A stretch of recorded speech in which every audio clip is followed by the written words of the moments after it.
Mara, and today on the dish we're going to be making one of our favorite dishes. It is basically a one-pot chicken dish that I make in the oven in the roasting pan. I have about 4 pounds of chicken thighs. I have 5 medium Yukon Gold potatoes. You can use russet if that's what you have in your pantry. I have 4 medium onions. You can increase or decrease the onions depending on how much you like them. I have fresh rosemary, fresh oregano, fresh thyme from my garden, and fresh basil. If you don't have the fresh herbs available, you can use dried. If you got some fresh and some dried, intermix them. It's no problem. I also have some green Italian olives that I'm going to throw into the dish, as well as salt and pepper, and olive oil. I have extra virgin. First, I'm going to put my chicken in my roasting pan. I have already preheated my oven to 375 degrees. In fact, it's still preheating. I don't use any sprays in the pan with this or olive oil because the chicken has enough fat on it as it is. I just let it use its own fat to do the non-sticking. So I'm going to put the thighs in my roasting pan. I like to use a tong so I don't have to get my hands all chickeny. If you don't have thighs, you can use mixed chicken parts. You can use legs, thighs, breasts, chicken leg quarters. Depends on what you have in your freezer that week. Alright, so just kind of arrange them. I like to use a large roasting pan. This way the chicken and the other ingredients are not so squashed together that they don't cook evenly. If you have a nice large pan, that's great.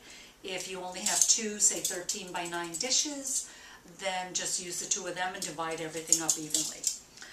Get rid of the dirty plates. Washing my hands a little bit, just in case I got any chicken juice on them.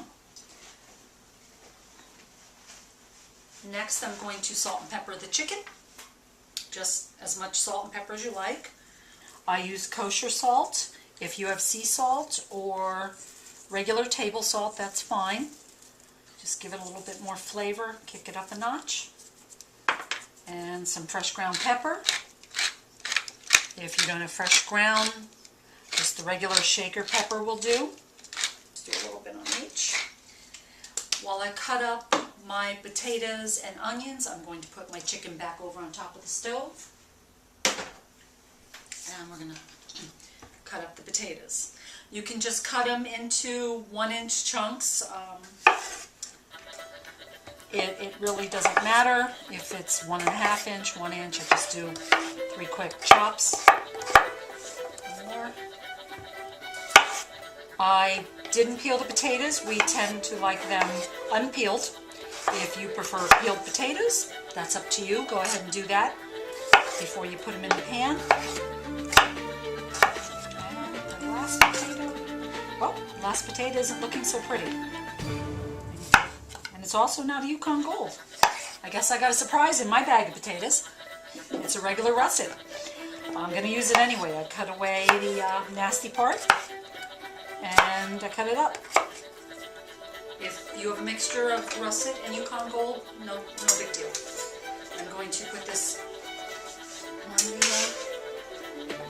the chicken.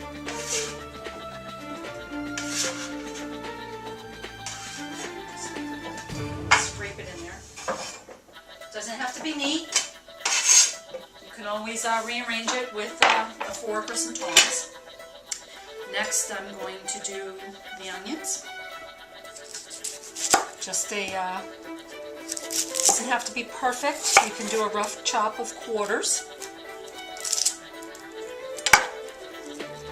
Sometimes a little tricky to peel. I just got basic cooking onions. If you want to use Spanish onions, Vidalia, that's up to you. Regular cooking is fine.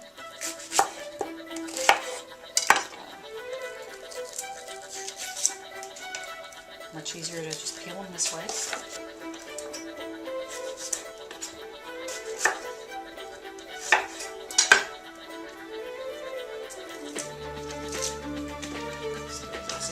this carrot there.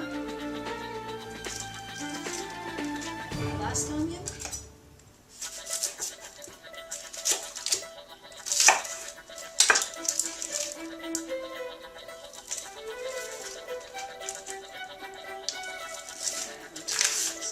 Waste. Like I said, I don't really go into chopping them finely. I just do quarters, which is fine.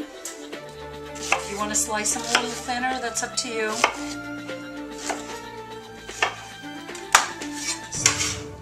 Put them in as well. Just put them on top. We're going to take a short break. We'll see you back in a few minutes.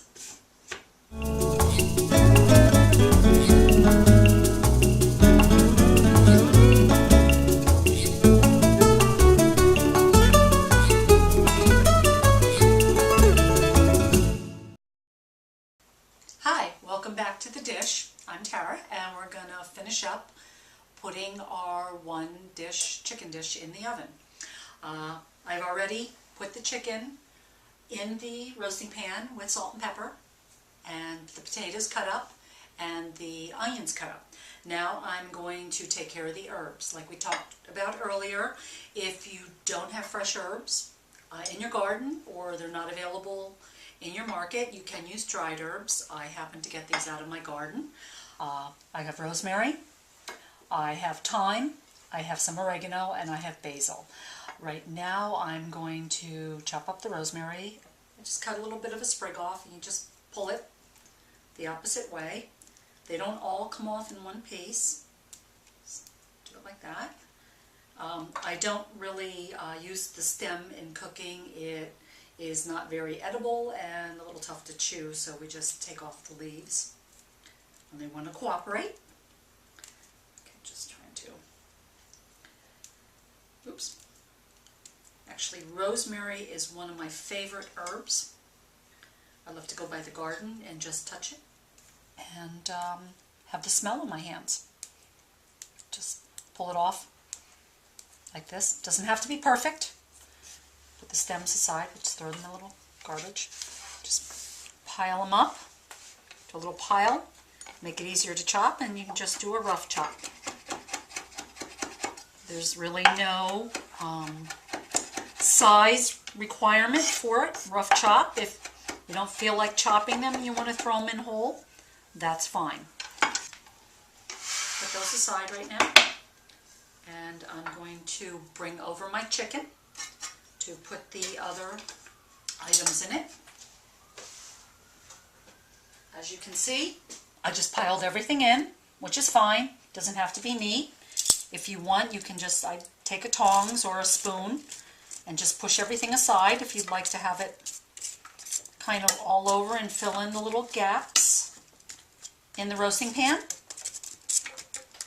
That way the potatoes and the onions can soak up the juice from the chicken and the chicken fat. This recipe works better if you're a little afraid of chicken skin. This recipe does work better with the skin on the chicken because the juices help cook the potatoes and give the potatoes flavor as well as the onions. You could do it without the skin on it. You probably would have to add a little bit more in olive oil to it, and your vegetables won't have that much of a chicken flavor. But that's up to you. It's preference. So right now I'm going to put my rosemary, which I kind of pushed into a corner. Sprinkle that in. Just gonna sprinkle it all over the place. It doesn't have to be perfect.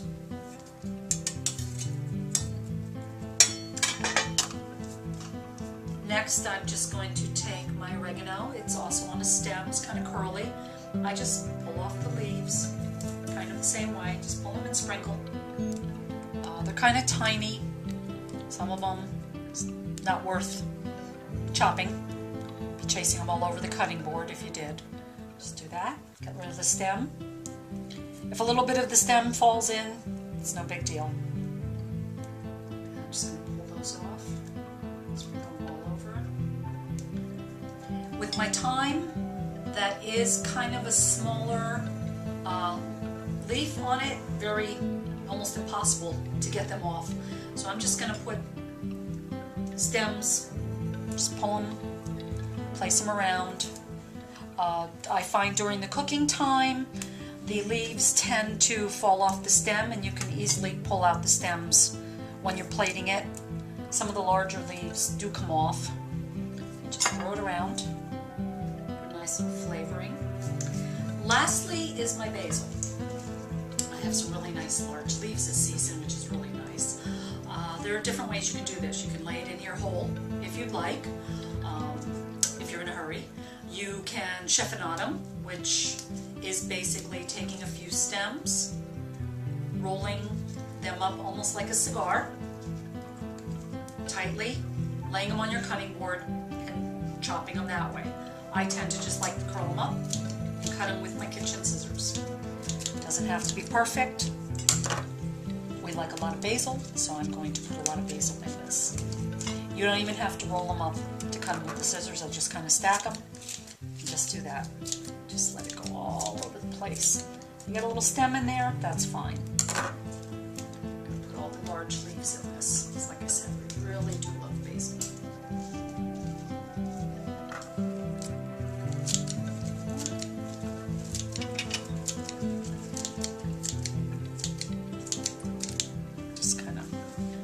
They all tend to fall in one place. You can take your tongue or your spoon and kind of move things around, get a little bit more even. I'm going to salt and pepper again before I add my olives and my olive oil. So I'll do a little bit more pepper. So the onions and the potatoes have a little bit of seasoning on them as well. Again, salt and pepper to taste. Just kind of get them where they fill in between the cracks there. I'm going to add my olives. As you can see, I have about probably almost a cup of olives in here. I'm not going to use them all. I'm just going to probably put about half this amount in here. As you can see, they're not filled with anything, which is fine. I tend to get the pitted. If you like the ones with pits in, that's fine. If you have trouble finding the big green olives like this, you can use the jarred ones with have the pimento in them. That's fine. I've used them because I couldn't get the big green ones in the past. Or you can leave them completely out. That's up to you. Lastly, I'm going to add my olive oil. I really don't have a set amount that I use. I just kind of take it and give it a good amount of drizzle. There's probably about a half a cup left in my bottle today. So I am probably going to use all that up. So you can start at a half a cup and go from there. I am sprinkling it all over the chicken, the onions, the potatoes, and the olives.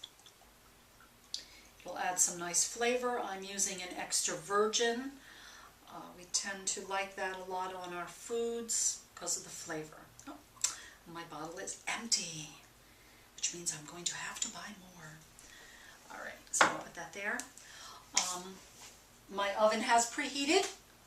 I'm going to cover this with foil for about the first half hour to 45 minutes. We will be using a thermometer. When the internal temperature reaches 155 degrees, I'm going to take the cover or the foil off of the chicken and let it cook till it reaches the internal temperature of about 165, uncovered in the oven.